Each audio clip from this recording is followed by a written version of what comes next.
ಎಲ್ರಿಗೂ ನಮಸ್ಕಾರ. ನಾನಿವತ್ತು ಧನಿಯಾ ಪುಡಿ ಅಂದರೆ ಸಾಂಬಾರು ಪುಡಿ ಅಂತಲೂ ಕೂಡ ಹೇಳ್ತಾರೆ. ಸೊ ಇದನ್ನು ಸೌದೆ ಒಲೆಯಲ್ಲಿ 3 kg ಧನಿಯಾ ಪುಡಿ, ಧನಿಯಾ ಕಾಳನ್ನ ಉಪಯೋಗಿಸ್ಕೊಂಡು ಯಾವೆಲ್ಲ ಪದಾರ್ಥಗಳನ್ನು ಹಾಕಿ ಅಂತ ನಾನಿವತ್ತು ತಿಳಿಸ್ಕೊಡ್ತಾ ಇದ್ದೀನಿ. ನಾನಿವತ್ತು ನೋಡಿ ಈ ಥರ ಒಂದು ಪಾವನ್ನು ತೊಗೊಂಡಿದ್ದೀನಿ ಅಳತೆಗೋಸ್ಕರ. ಸೊ ನೋಡೋಣ ಬನ್ನಿ. ಮೊದಲನೇದಾಗಿ ಸೌದೆ ಒಲೆಯಲ್ಲಿ ಮಾಡಿದರೆ ತುಂಬಾ ರುಚಿಯಾಗಿ ನಾರ್ಮಲಾಗಿ ನಾವು ಗ್ಯಾಸ್ ಸ್ಟವಲ್ಲಿ ಮಾಡೋದಕ್ಕಿಂತ ಅದ್ಭುತವಾಗಿ ಬರುತ್ತೆ. ಬಟ್ ಇದೆಲ್ಲ ಆಪ್ಷನ್ ಅಲ್ವಾ, ಕೆಲವು ಕಡೆ ಸಿಗುತ್ತೆ, ಕೆಲವು ಕಡೆ ಸಿಗೋದಿಲ್ಲ. ಇಲ್ಲಿ ನಾನು 3 kg ಧನಿಯಾ ಕಾಳಿಗೆ 1 ಪಾವಷ್ಟು ತೊಗರಿಬೇಳೆನ ತೊಗೊಂಡಿದ್ದೀವಿ. ಸೊ ಇದೊಂದು ತೊಗರಿಬೇಳೆನ ತೊಗೊಂಡು ಉರಿಯೋದಕ್ಕೆ ಹಾಕ್ಕೊಂಡಿದ್ದೀವಿ. ಸೊ ಇದು ಕೆಂಪಗಾಗೋವರೆಗೂ ಉರಿಬೇಕಾಗುತ್ತೆ, ಒಂದು ಫ್ಲೇವರ್ ಕೂಡ ಬರುತ್ತೆ. ಸೊ ಎಲ್ಲರೂ ಕೂಡ ಧನಿಯಾ ಪುಡಿನ ಮಾಡಿರ್ತೀರ ಆಲ್ಮೋಸ್ಟು. ಸೊ ಈ ರೀತಿ ವಿಭಿನ್ನವಾಗಿ ಒಮ್ಮೆ ನಾವು ಮಾಡಿ ನೋಡಿ, ನೀವೇ ಕಮೆಂಟ್ ಮಾಡಿ ತಿಳಿಸ್ತೀರಾ ಅಷ್ಟು ಅದ್ಭುತವಾಗಿದೆ ಅಂತ. ಯಾರೆಲ್ಲ ಹೊಸ್ದಾಗಿನೂ ಕೂಡ ಈ ಥರ ಧನಿಯಾ ಪುಡಿ ಮಾಡೋದಕ್ಕೆ ಹೊರಟಿರ್ತೀರ ಅವ್ರಿಗೂ ಕೂಡ ಈ ವಿಡಿಯೋ ತುಂಬಾ ಹೆಲ್ಪ್ಫುಲ್ ಆಗುತ್ತೆ.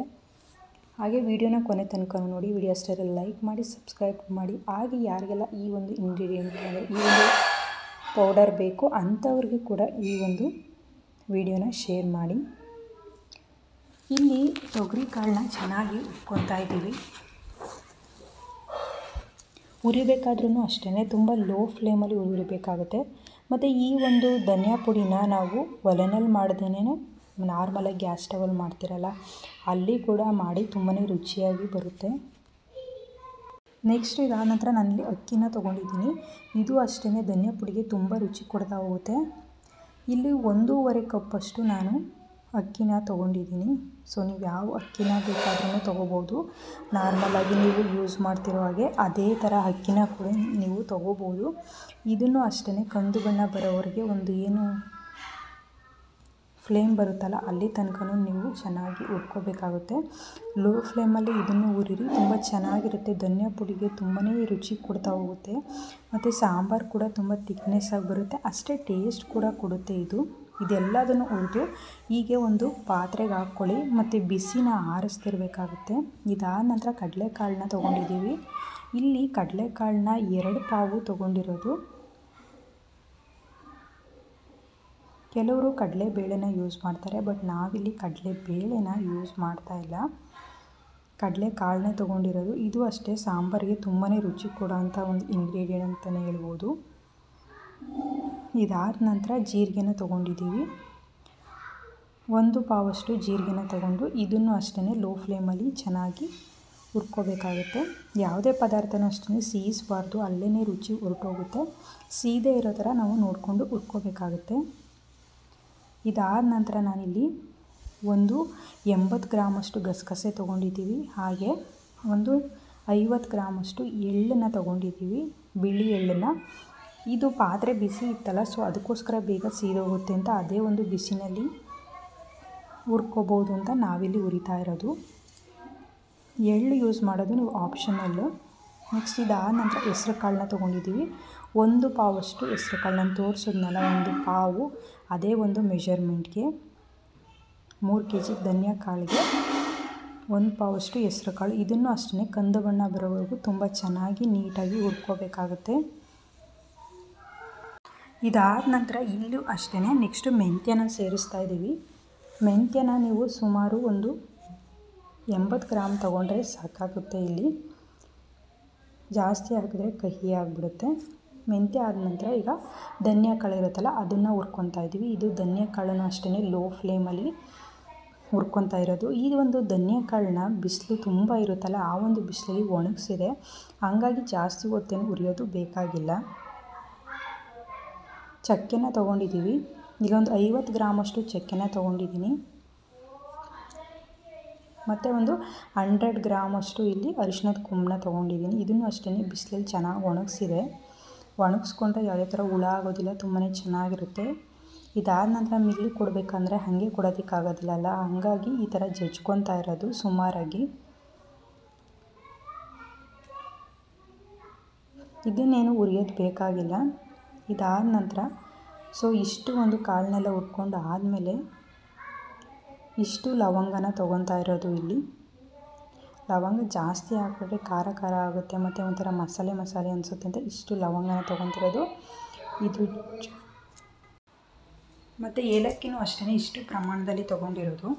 ಇನ್ನೂ ಬೇಕಾದ್ರೆ ಜಾಸ್ತಿ ಸೇರಿಸ್ಬೋದು ಏಲಕ್ಕಿನ, ಬಟ್ ಇಲ್ಲಿ ಜಾಸ್ತಿ ನಾನೇನು ಸೇರಿಸಿಲ್ಲ. ತುಂಬ ಸೇರಿಸಿದ್ರೆ ಜಾಸ್ತಿ, ಈಗ ಹಾಕಿರೋಕ್ಕಿಂತ ಇನ್ನೂ ಸ್ವಲ್ಪ ಜಾಸ್ತಿ ಸೇರಿಸಿದ್ರೂ ಕೂಡ ರುಚಿಯಾಗಿರುತ್ತೆ.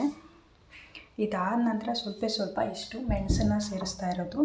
ಇದನ್ನು ಅಷ್ಟೇ ಜಾಸ್ತಿ ಸೇರಿಸ್ತಾ ಇಲ್ಲ. ಮೆಣಸು ಇಷ್ಟು ಪ್ರಮಾಣದಲ್ಲಿ ಹಾಕಿದ್ರೆ ತುಂಬ ಚೆನ್ನಾಗಿರುತ್ತೆ. ಇದಾದ ನಂತರ ಕೊನೆಯದಾಗಿ ನಾನು ಒಂದು ಅಳತೆ ಕಪ್ ತೋರಿಸಿದ್ನಲ್ಲ, ಅದರಲ್ಲಿ ಕಾಲು ಭಾಗಕ್ಕಿಂತ ಜಾಸ್ತಿ, ಅರ್ಧಕ್ಕಿಂತ ಕಮ್ಮಿ ಉದ್ದಿನಬೇಳೆನ ತೊಗೊಂಡು ಇದನ್ನು ಅಷ್ಟೇ ಹುರ್ಕೊಂಡಾಗಿದೆ. ಇದಾದ ನಂತರ ಕರಿಬೇವು ಸೊಪ್ಪು ಬರುತ್ತಲ್ಲ, ಅದನ್ನು ತೊಗೊಂಡು ಡ್ರೈ ಮಾಡೋ ಥರ ಇದನ್ನು ಕೂಡ ಹುರ್ಕೋಬೇಕಾಗುತ್ತೆ. ಸೊ ಮಿಲ್ಲಲ್ಲೆಲ್ಲ ಪೌಡರ್ ಆಗಬೇಕಲ್ಲ, ಅದಕ್ಕೋಸ್ಕರ ಇದು ತುಂಬಾ ಇಂಪಾರ್ಟೆಂಟು. ಧನಿಯಾ ಪುಡಿಗೆ ತುಂಬಾ ಟೇಸ್ಟ್ ಕೊಡುತ್ತೆ. ಸೊ ಇದೆಲ್ಲದನ್ನು ಹುರಿದ ತಕ್ಷಣ ಲಾಸ್ಟಲ್ಲಿ ಕಡಲೆನ ಸೇರಿಸ್ತಾ ಇದ್ದೀವಿ. ಅಂದರೆ ನಾವು ತೋರಿಸಿದ್ನಲ್ಲ 1 ಪಾವು, ಅದರಲ್ಲಿ ಅರ್ಧ ಪಾವಷ್ಟು ನಾವು ಕಡಲೆನ ಸೇರಿಸ್ಕೊಂಡ್ರೆ ಸಾಕಾಗ್ತಾ ಹೋಗುತ್ತೆ ಇಲ್ಲಿ. ಇದಾದ ನಂತರ ಈ ಎಲ್ಲದನ್ನು ಹುರ್ಕೊಂಡಿರ್ತೀವಲ್ಲ, ಈ ಎಲ್ಲ ಪದಾರ್ಥಗಳನ್ನು ತಣ್ಣಗೆ ಮಾಡ್ಕೋಬೇಕಾಗುತ್ತೆ. ಒಂದು ಯಾವುದಾದ್ರೂ ಬಟ್ಟೆ ಮೇಲೋ ಅಥವಾ ಚೀಲದ ಮೇಲೋ ಹೀಗೆ ಹಾಕ್ಬಿಟ್ಟು ಮಿಲ್ಲಿಗೆ ಹೋಗೋದಕ್ಕಿಂತ ಮುಂಚೆ, ಮಿಲ್ಲಿಗೆ ಕೊಡೋದಕ್ಕಿಂತ ಮುಂಚೆ ತುಂಬ ಚೆನ್ನಾಗಿ ತಣ್ಣಗೆ ಮಾಡ್ಕೊಂಡು ಹೋದರೆ ಅಷ್ಟೇ ಚೆನ್ನಾಗಿ ಪೌಡರು ಚೆನ್ನಾಗಾಗುತ್ತೆ. ಮತ್ತು ಅದು ಜಾಸ್ತಿ ಕ್ವಾಂಟಿಟಿನೂ ಆಗುತ್ತೆ. ತುಂಬ ದಿನಗಳ ಕಾಲ ಸ್ಟೋರೇಜ್ ಮಾಡಿ ನಾವು ಇಟ್ಕೋಬೋದು, ಯಾವುದೇ ಥರ ಪ್ರಾಬ್ಲಮ್ ಆಗೋದಿಲ್ಲ. ಮತ್ತು ಪೌಡರು ಅಷ್ಟೇ ತುಂಬ ಸಣ್ಣಗಾಗುತ್ತೆ.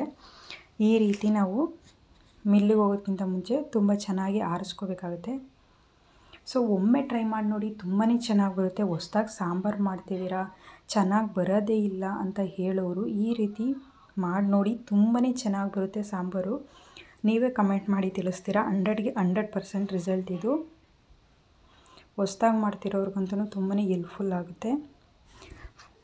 ಮತ್ತು ಈ ಒಂದು ಸಾಂಬಾರು ಪುಡಿನೂ ಅಷ್ಟೇ ನಾವು ನಾನ್ ವೆಜ್ಗಾದರೂ ಯೂಸ್ ಮಾಡ್ಬೋದು. ಮತ್ತು ವೆಜ್ ಸಾಂಬಾರು ಮಾಡ್ತೀವಲ್ಲ, ಕಾಳಿನ ಸಾಂಬಾರು, ಅದಕ್ಕೂ ಯೂಸ್ ಮಾಡ್ಬೋದು. ನಾನ್ ವೆಜ್ ಸಾಂಬಾರ್ಗೂ ಯೂಸ್ ಮಾಡ್ಬೋದು. ತುಂಬಾ ಚೆನ್ನಾಗಿ ಬರುತ್ತೆ.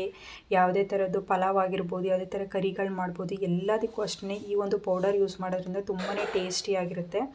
ಒಮ್ಮೆ ಟ್ರೈ ಮಾಡಿ ನೋಡಿ, ಈ ರೀತಿ ವಿಭಿನ್ನವಾಗಿ ತುಂಬಾ ಚೆನ್ನಾಗಿರುತ್ತೆ. ಈ ಒಂದು ಪೌಡರು ಅಷ್ಟೇ ತುಂಬ ಅದ್ಭುತವಾಗಿ ರುಚಿಯಾಗಿ ಬರುತ್ತೆ. ನೀವೇ ಕಮೆಂಟ್ ಮಾಡಿ ತಿಳಿಸ್ತೀರಾ. ಯಾವುದೇ ಕಾರಣಕ್ಕೂ ಈ ಒಂದು ಸಾಂಬಾರು ಪುಡಿ ಫೇಲ್ಯೂರ್ ಆಗೋದೇ ಇಲ್ಲ. ಸೊ ಯಾರೆಲ್ಲರೂ ಹೊಸದಾಗಿ ಮಾಡ್ತಿರ್ತಾರಲ್ಲ ಅಂಥವ್ರಿಗೆ ಈ ವಿಡಿಯೋನ ಕೂಡ ಶೇರ್ ಮಾಡಿ, ತುಂಬ ಚೆನ್ನಾಗಿ ಬರುತ್ತೆ. ಹಾಗೆ ಒಮ್ಮೆ ಈ ರೀತಿ ವಿಭಿನ್ನವಾಗಿ ಸಾಮಾನ್ಯವಾಗಿ ಮಾಡಿರ್ತೀರ ಎಲ್ಲ ಥರನೂ, ಅಂದರೆ ಒಂದೊಂದು ಸೈಡ್ ಒಂದೊಂದು ರೀತಿ ಮಾಡ್ತಾರೆ. ಬಟ್ ಈ ರೀತಿಯೂ ಟ್ರೈ ಮಾಡಿ ನೋಡಿ, ತುಂಬಾ ಚೆನ್ನಾಗಿ ಬರುತ್ತೆ. ಸಾಂಬಾರು ಮಾಡೋದಕ್ಕೆ ಬರಲ್ಲ ಅನ್ನೋರ್ಗು ತುಂಬ ಚೆನ್ನಾಗಿ ಆಗ್ತಾ ಹೋಗುತ್ತೆ. ಸೊ ಇದಾದ ನಂತರ ಪೌಡರ್ ಆಗಿದೆ. ಇವಾಗ ನೋಡಿ ಎಷ್ಟು ಚೆನ್ನಾಗಿ ಫೈನಾಗಿ ಪೌಡರ್ ಆಗಿದೆ ಅಂತ. ತುಂಬ ಚೆನ್ನಾಗಿರುತ್ತೆ ಪೌಡರ್. ಈ ರೀತಿ ಚೆನ್ನಾಗಿ ಹುರಿದು ಮಾಡೋದ್ರಿಂದ ತುಂಬ ದಿನಗಳ ಕಾಲ ಸ್ಟೋರೇಜ್ ಮಾಡ್ಬೋದು. ತುಂಬ ಚೆನ್ನಾಗಿ ಇರುತ್ತೆ ಪೌಡರು. ಮತ್ತು ಉರಿಬೇಕಾದ್ರೆ ನಾವು ನೋಡ್ಕೊಂಡು ಉರಿಬೇಕಾಗುತ್ತೆ. ಜಾಸ್ತಿ ಸೀಸೋ ಥರ ಅಥವಾ ಜಾಸ್ತಿ ಹೊತ್ತು ಉರಿಬಾರ್ದು, ಆವಾಗಲೇ ಅರ್ಧ ಟೇಸ್ಟ್ ಹೊರಟೋಗಿರುತ್ತೆ. ಸೊ ವಿಡಿಯೋ ಇಷ್ಟ ಆದರೆ ಲೈಕ್ ಮಾಡಿ, ಶೇರ್ ಮಾಡಿ.